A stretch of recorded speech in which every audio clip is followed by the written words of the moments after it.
Lucas, no capítulo 18.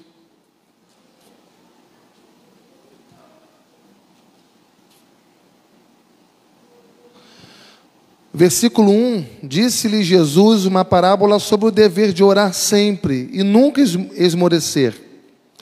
Havia uma certa cidade um juiz que não temia Deus, nem respeitava homem algum. Havia também naquela mesma cidade uma viúva que vinha ter com ele, dizendo: julga minha causa contra o meu adversário. Ele, por algum tempo, não a quis atender, mas depois disse consigo: bem que eu não temo a Deus, nem respeito a homem algum. Todavia, como esta viúva me importuna, julgarei a sua causa, para não suceder que, por fim, venha molestar-me. Então disse o Senhor: considerai no que diz esse juiz iníquo.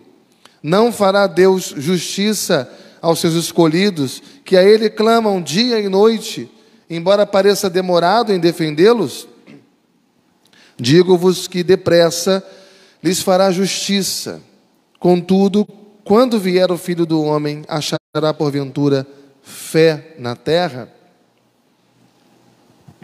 Pai bendito, fala conosco mais uma vez nessa noite, e que a Tua palavra venha abrir o nosso entendimento, a Tua palavra seja boa semente a semear no nosso coração, e que possamos, debaixo da Tua graça e favor, produzir muitos frutos, ó Pai, a partir de tudo que vamos observar nesse momento. É o que te pedimos, em nome de Jesus. Amém e amém. Eu quero, junto com vocês, me concentrar no versículo 7 e 8. E eu separei aqui uma versão diferente da que a gente lê, que é a Nova Tradução na linguagem de hoje. Ela diz assim: será então que Deus não vai fazer justiça a favor do seu próprio povo, que grita por socorro dia e noite? Será que Ele vai demorar para ajudá-lo? Eu afirmo a vocês que Ele julgará a favor do seu povo e fará isso bem depressa. Mas quando o Filho do Homem vier, será que vai encontrar fé na terra? Eu quero tratar nesse momento sobre o nosso primeiro tema, que é o alimento da oração. Estamos falando sobre dieta espiritual. A gente sabe que o crescimento é um processo natural da vida.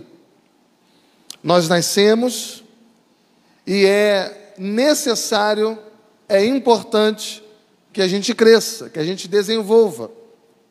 O desenvolvimento faz parte do nosso crescimento físico, faz parte do nosso processo vital. E quando você vai olhar para a vida espiritual, não é diferente. Nós também precisamos de crescer espiritualmente.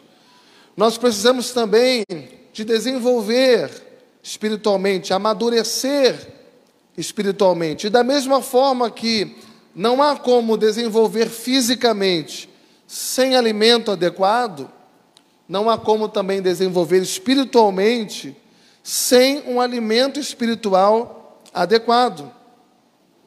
Quem nasceu de novo, quem nasceu por meio do Espírito, a Bíblia diz que deve crescer na graça e no conhecimento de Cristo Jesus. Então, como eu disse, assim como o crescimento físico é importante e depende de uma boa alimentação, e depende de atividade física, de exercício, o crescimento espiritual também vai depender de uma boa alimentação e vai depender também de exercícios espirituais. E a dieta bíblica para o crescimento espiritual, ela é composta de alguns alimentos que podemos até dizer que são alimentos básicos. Ou seja, ainda que você não seja capaz de fazer coisas extraordinárias espiritualmente, mas você precisa, no mínimo, daquilo que é básico para você sobreviver espiritualmente. E um desses alimentos é a oração. A oração é o primeiro, está na primeira lista da nossa dieta espiritual. E por quê? Porque a oração, ela produz nutrição espiritual. Um crente que planeja ou que vive a sua vida sem oração é um crente fraco. Um jargão que a gente meio que brinca aqui há muitos anos, mas é muito sério. A gente diz: pouca oração, pouco poder. Muita oração, muito poder. Nenhuma oração, nenhum poder. Então, o crente precisa de oração para ele ter poder, para ele ser fortalecido, para ele ser alimentado, para ele ser nutrido. Nós precisamos de uma vida de oração, de nutrição espiritual. Da mesma forma que uma pessoa que não ora, ela mingua, ela desenvolve uma inanição. Aquele crente que ora, ele é fortalecido espiritualmente, ele cresce espiritualmente. E quando você vai olhar a história, irmãos, dos heróis da fé, quando você vai ver a história de grandes homens de Deus que venceram grandes batalhas ao longo da vida, a gente é envergonhado. Porque aqueles homens, eles oravam nada mais, nada menos do que 6, 7, 8 horas ininterruptamente. Hoje nós oramos 5 minutos, 10 minutos, já cansamos. E aqueles homens venceram no poder da palavra e da oração. Eles se esforçavam para viver uma vida voltada na palavra, uma vida de oração. E venceram. Venceram porque foram homens de oração. Agora, a pergunta que eu faço para você, uma pergunta retórica, é: o que é orar? Se você tivesse que responder sobre o que significa orar, sua resposta seria qual? Falar com Deus, fechar os olhos, falar com Deus, suplicar. Olha o que diz aqui o nosso texto, versículo 7. Não fará Deus justiça aos seus escolhidos, que a Ele, qual é o verbo? Que a Ele clamam, dia e noite, embora pareça demorado em defendê-los.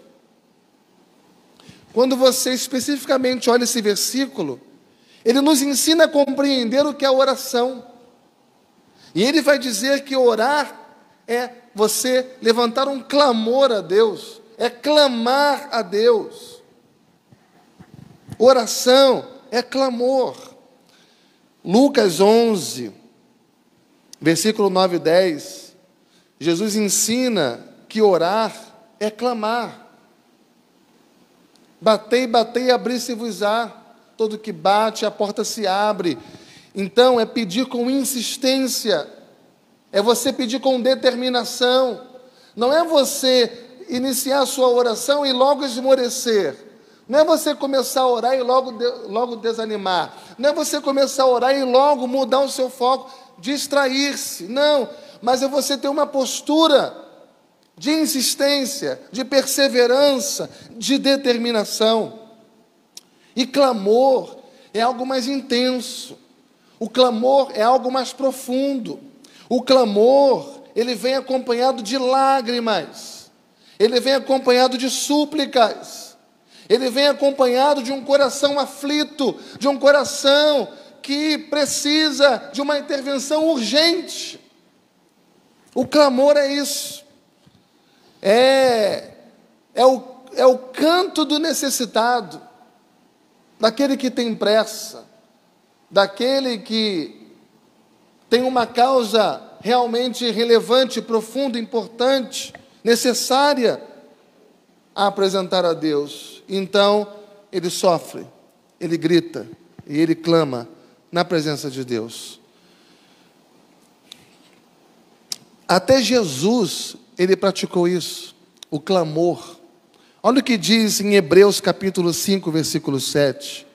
Ele, Jesus, nos dias da sua carne, tendo oferecido com forte clamor e lágrimas, orações e súplicas. Veja, ele ofereceu com forte clamor, ou seja, com sofrimento, com grito, com profundidade, com contrição, com coração partido, quebrantado. Com um coração assim, ele ofereceu lágrimas, orações e súplicas, diz Hebreus 5 e 7, a quem podia livrar da morte, e tendo sido ouvido por causa da sua piedade. Mateus 26 e 38, essa oração aqui, esse texto aqui, vai mostrar que a oração, ela revela que existe uma batalha entre o nosso querer e a vontade de Deus. Porque quando se prevalece o teu querer, você não ora. Agora, quando é para prevalecer a vontade de Deus, você tem que orar. Você tem que orar para que a vontade dele seja feita. Você tem que orar para que a vontade dele seja revelada a você. Você tem que orar para dizer: Senhor, me mostra o que tem que ser feito. Quando eu não quero que Deus intervenha, quando eu não quero que Deus haja, quando eu não quero que a vontade dele prevaleça, eu nem oro. Eu já sei o que tem que ser feito, é a minha vontade. E a oração, então, é essa batalha. A oração vai revelar essa batalha entre a sua vontade e a vontade de Deus. Olha o que diz em Mateus 26 e 38. Então lhes disse: a minha alma está profundamente triste até a morte. Ficai aqui e vigiai comigo. Adiantando-se um pouco, Jesus prostrou-se sobre o seu rosto, orando. Ele disse: Pai, se possível, passa de mim esse cálice. Jesus estava no Getsêmani, Jesus estava no auge do seu sofrimento, da sua angústia. Jesus estava no vale do sofrimento, das lágrimas. E ele disse: Senhor, eu tenho uma vontade da minha carne, e a minha vontade é não ir à cruz, é não morrer. Jesus falando na sua humanidade, mas ele continua a oração e diz: mas todavia seja feita a sua vontade. Existe a minha vontade e a vontade de Deus, e quando eu oro para que a vontade dele seja feita. Então, o que significa orar? Significa render-se à vontade de Deus. Eu vou orar porque se eu tomar a decisão por mim mesmo não vai dar certo, ou eu posso errar. Eu vou orar porque quando Deus dirige a minha vida, eu não erro. Quando Deus dirige a minha vida, as minhas decisões são acertadas. Então eu oro, e se eu oro, eu me rendo à vontade de Deus. Outra pergunta que eu faço: como orar? Quando orar? Essa parábola que nós lemos do juiz Inico resume aqui uma lição fundamental. O texto diz: o dever de orar sempre e nunca esmorecer. Veja no versículo 1. Disse-lhe Jesus uma parábola sobre o dever de orar sempre e nunca esmorecer. Veja que aqui Jesus está revelando quando orar e como orar. Quando orar? Algumas pessoas dizem: pastor, quando o cerco aperta. Claro. Quando a chapa esquenta. Quando a situação está mais difícil, mais complicada, aí eu oro. Será que esse é o conselho bíblico, irmãos, para a gente orar? Quando orar? Sempre. Sempre. Orar quando tudo vai bem, quando tudo vai mal. Nós precisamos adquirir o hábito de orar sempre ao sairmos de casa. Orarmos no trânsito, orarmos dentro de casa, orarmos ao dormir, ao acordar, às refeições, orarmos nos momentos de horas vagas, no trabalho. Viver em espírito de oração é você viver ligado com Deus, é você falar com Deus constantemente. Você não precisa, não necessariamente, no meio do seu trabalho, ajoelhar no escritório com um monte de pessoas olhando para a sua cara para você orar. Você pode lidar com pessoas, se comunicar com pessoas, e elas não estão percebendo, mas você está ligado com Deus, o seu espírito está orando. Você está focado espiritualmente. Quando orar? Sempre. Em todas as horas. Em todas as circunstâncias. É clamar a Deus dia e noite. Paulo, quando fala aos primeiros Tessalonicenses, capítulo 5, versículo 17, diz: orai sem cessar. Orai sem cessar. Como nós devemos orar? Orar sem esmorecer. Diz o texto, o dever de orar sempre, nunca esmorecer. Sem se cansar, sem desanimar, sem distrair-se, sem mudar o foco. Orar dando importância, porque a oração é algo postural, é algo posicional, é algo de dentro para fora. E o nosso foco tem que estar nessa oração, a nossa atenção tem que estar ali. Então, orar de maneira perseverante, orar de maneira confiante, até a gente obter a nossa resposta, a nossa vitória. E aqui, já caminhando para o fim desta reflexão, eu tenho aqui pelo menos 5 razões pelas quais nossas orações às vezes não são respondidas. Porque essa é a dúvida de algumas pessoas. Pastor, o senhor fala de orar, orar e orar, mas acontece que eu tenho orado, mas Deus não tem respondido. Então, pode ser várias razões, mas pelo menos 5. Muitas vezes, quando você ora e Deus não responde, Ele está ensinando você a virtude da paciência. Ele quer que você seja paciente, que você aprenda a aguardar a resposta dele e não deixe de orar até Ele responder. Porque nós somos impacientes demais, nós somos apressados demais, precipitados demais, ansiosos demais, e oramos e queremos que Deus responda rápido demais. Nós queremos que Deus nos sirva ao nosso tempo, ao nosso momento, e o nosso momento é sempre agora, é sempre imediatamente. E quando Deus não responde, é porque Ele está ensinando a gente a virtude da paciência. E tantas outras virtudes em volta disso.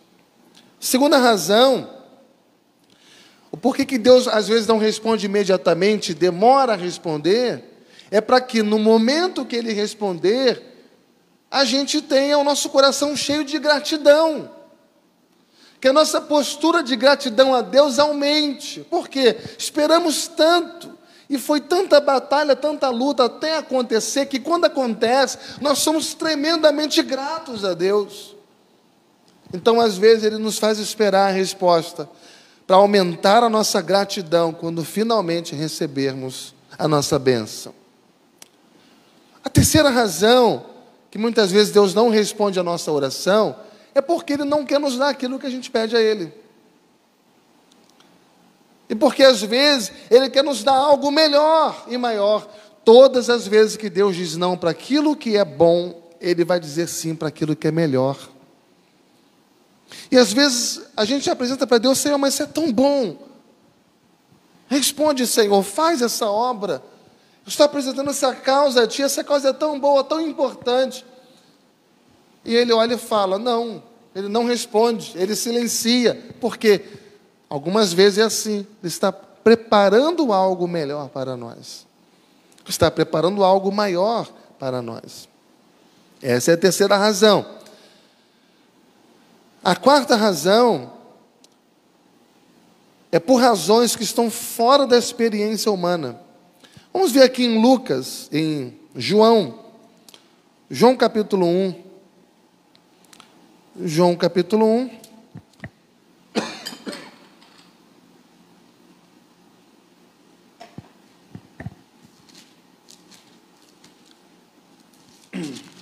Versículo 6.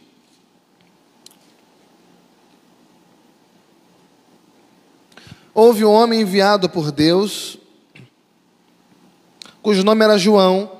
Esse veio como testemunha para testificar a respeito da luz, a fim de todos virem a crer por intermédio dele. Ele não era luz, mas veio para que testificasse a luz, a saber, a verdadeira luz que, vindo ao mundo, ilumina a todo homem.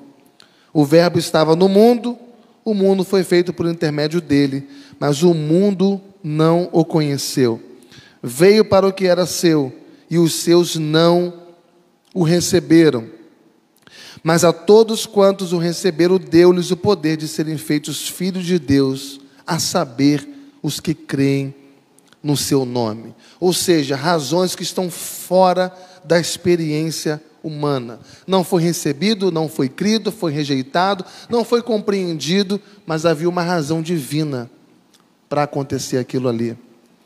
E a quinta razão é por razões desconhecidas a nós e conhecidas a Deus. Existem coisas que Deus faz na nossa vida, existem coisas que Deus não faz na nossa vida que nós não entendemos, só Ele entende.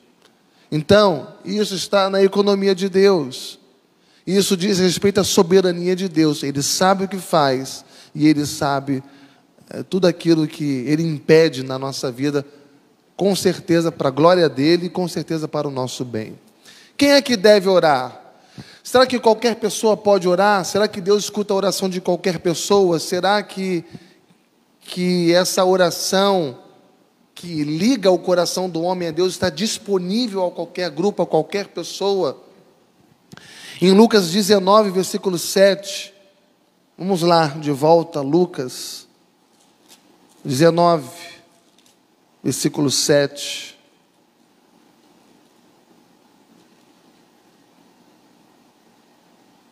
Não, Lucas 18, que é o nosso texto, né? Lucas 18, versículo 7. Não fará Deus justiça aos seus escolhidos, que a Ele clamam dia e noite, embora pareça demorado em defendê-los? Não fará Deus justiça aos seus escolhidos? Então, Jesus está dizendo aqui que o dever de orar é para os seus escolhidos. Não estou dizendo que Deus não ouve a oração de todos, estou dizendo o dever, o compromisso da oração. É do povo de Deus, é do cristão, isso é o nosso dever, isso é o nosso compromisso. Todo cristão verdadeiro foi escolhido por Deus para a salvação, todo cristão verdadeiro foi escolhido por Deus para viver uma vida de santificação, todo cristão verdadeiro foi escolhido por Deus para frutificar, para produzir boas obras, mas todo cristão verdadeiro foi escolhido por Deus principalmente para orar, para viver uma vida de oração, porque vida cristã sem oração é impossível. Se você é alguém que diz: olha, pastor, eu sou cristão, mas eu não oro, então você não é. Você pode ser uma pessoa religiosa, você pode ser um frequentador de igreja, um simpatizante, porque é incompatível vida cristã sem vida de oração. A vida cristã sem oração é algo impossível. Então, por que nós devemos orar? É o nosso último ponto aqui. Por que nós devemos orar? E aí aqui eu cito algumas razões de forma pessoal. Número 1, porque orar é um mandamento. Orar é uma ordem. Como eu disse, só para você ter um exemplo, em Tessalonicenses 5:17, orai sem cessar. É um imperativo, é um mandamento, é uma ordem. Segundo lugar, orar é uma necessidade. A oração é uma necessidade. Veja Lucas 11, versículo 5. Lucas 11, versículo 5. Disse ainda Jesus: qual dentre vós, tendo um amigo, e esse for procurá-lo à meia-noite, e lhe disser: amigo, empresta-me 3 pães, pois um meu amigo, chegando de viagem, procurou-me, e eu nada tenho que lhe oferecer. E o outro lhe responda lá dentro, dizendo: não me importunes, a porta já está fechada, e os meus filhos comigo também já estão deitados, não posso levantar-me para te dar. Digo-vos que se ele não se levantar para te dar, por ser seu amigo, todavia vai fazer por causa da sua insistência, da sua persistência, da sua importunação, e lhe fará tudo o que tiver necessidade. E aqui fala então sobre a insistência da oração, de pedir até a gente receber.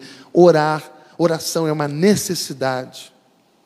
Oração é um privilégio que nós temos.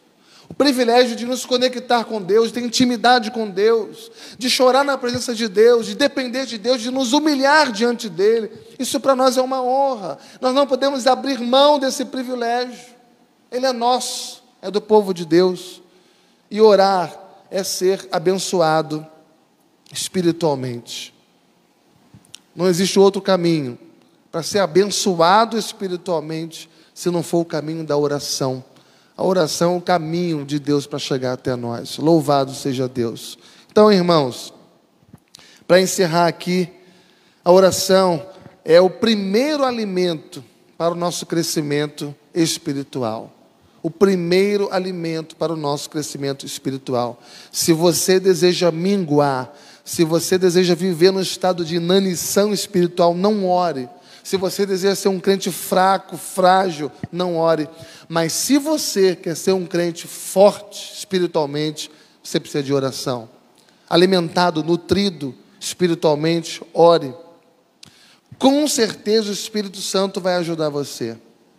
Seja você um crente recente, um novo convertido, seja você já um crente antigo na igreja, não importa, a regra é para todos, a ordem, o mandamento é para todos, todos devem orar. Aliás, uma das evidências de que aquele irmão, aquela irmã, aquele crente nasceu de novo, é o desejo que ele tem de orar. Uma das evidências que esse crente tem o Espírito Santo, foi batizado no Espírito Santo, recebeu a plenitude do Espírito Santo, é habitado pelo Espírito Santo, é o desejo que ele tem de orar. Porque é o Espírito Santo que nos conduz a isso. É o Espírito Santo que nos coloca nessa posição, nessa sede, nessa fome por Deus. É Ele que faz essa obra em nós. Se tirar o Espírito Santo de nós, não sobra nada. Não temos apetite, não temos vontade, não temos desejo por Deus. Se nós vamos a Deus, é porque antes Deus já veio até nós pelo seu Espírito. Amém?